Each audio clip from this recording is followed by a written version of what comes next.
Hello, I'm Sylvia, your HACLA customer service representative.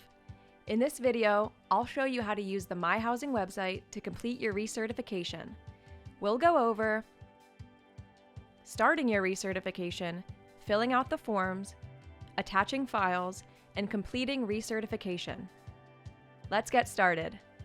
Log in to the My Housing website using your username and password at hacla.myhousing.com/account/login.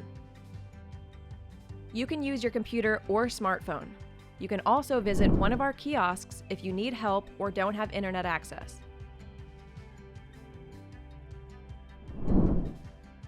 Once you log in, you'll land on the dashboard. On your dashboard, click on the Recertification Portal button located at the bottom of the right-hand side menu to get started. You can also click on the Recertification Portal, Recertification Due section at the top of the website. The portal will give you some information about the recertification system. After reading it, click the green Get Started button to begin. The first section you'll see is household information.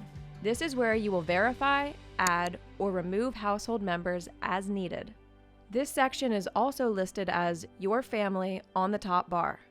The portal will list all current household members approved by the Housing Authority, starting with the head of the household. Review the information listed about each family member to make sure it is correct. You'll see a red alert text at the bottom of the screen if there are more fields you need to review. After verifying the information, click the Next button to advance to the following household member. Then, repeat the process. If you need to delete a household member, just click the Remove button. This red button is on the top right side of the Member Information section. You can also add a household member by filling out the required fields and saving. If the household member does not have a Social Security number but is a legal permanent resident, click the blue text below the Social Security number field to add their alien registration number. You don't need to input anything in these fields for approved family members with no eligible immigration status. We prefer the head of household to enter a Social Security or alien registration number, but it is not required. Next is income information. First, review all income information to make sure it is correct. In the next section, titled Tell Us About Your Incomes, you'll be able to review, edit, add, or remove income information. To edit income information, use the drop-down menus to make any needed changes. If you need to add an income, click the green plus icon at the bottom of the screen and fill out all fields. If you need to delete an income source, simply click the Remove This Income button that appears on the right, and you're done.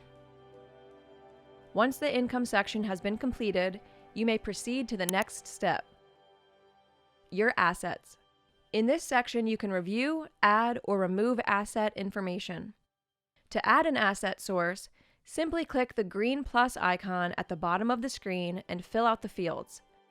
Like income sources, asset types must be selected from the drop-down menu. To remove an asset source, click the red X on the right.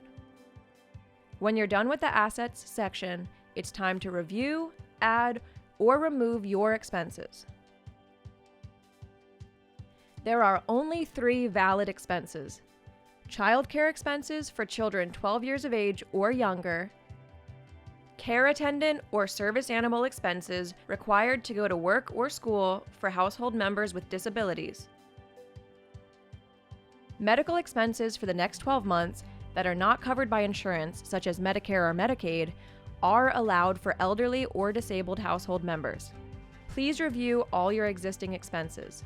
You can add additional expenses by clicking on the green plus icon, and you can remove expenses by clicking on the red X button. Now, let's go to the next step, your attachments.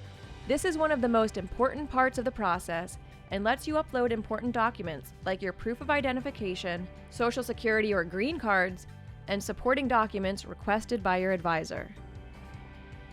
There will be several fields in this section, one for each document requested by your advisor. The fields include what area in the certification to link the attachment to, for example, family members, what the attachment type is, for example, upload scans or photos of your social security card, who the attachment is for example, the name of the head of household, and finally, a field where you can upload the appropriate document. For any document that requires multiple signatures, you can assign it to the head of the household. That way, you don't have to upload the document multiple times for each member of the household. To upload a document, click the folder icon at the right of the field to open your File Explorer. Find the appropriate document.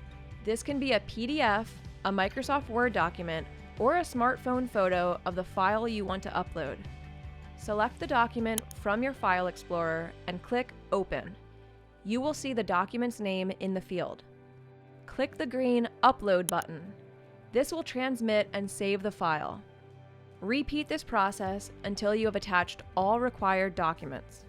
If there are non-required documents you would like to upload, click Add Attachment and repeat the process. If your advisor has not provided the documents by email, you still can download them, fill them out, and upload them. Simply return to the dashboard and click on the Documents You May Need tab to get the right form. Don't worry about leaving the page. Our system stores all your answers so you can move around and pick up exactly where you left off. From the dashboard, click on the Documents You May Need tab, find the form you need, and download it. To download a document, click the PDF download icon to the right of the document you need.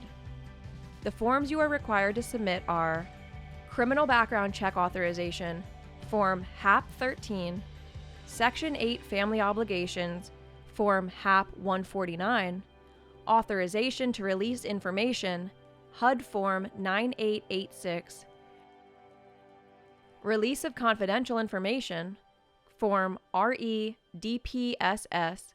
Criminal Background Check Form, Form RE-73, and Application for Reasonable Accommodation, Form S504-02.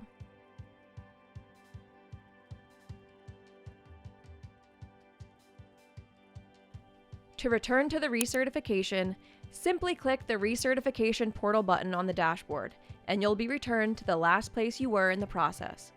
Once you have uploaded all documents, you can move on to the next section, Additional Questions. This section allows your advisor to ask any additional questions to help them process your recertification. Please answer any questions listed. If no questions are listed, you can move to the next step, Summary. Step 7 lets you review all your information. You can add, edit, or revise information by clicking the section and making any needed changes. Once you have reviewed your information and made sure it is correct, you just electronically sign the form and click Save Signature. When you have signed and saved, you can click the Next button and you'll get a You're Done message. Congratulations! You have now officially completed your recertification process, and your advisor will begin reviewing your file. To print a copy of the summary, click the Print Save button. Thanks for watching. If you have additional questions on how to complete your recertification, please call 1-833-HACLA for you.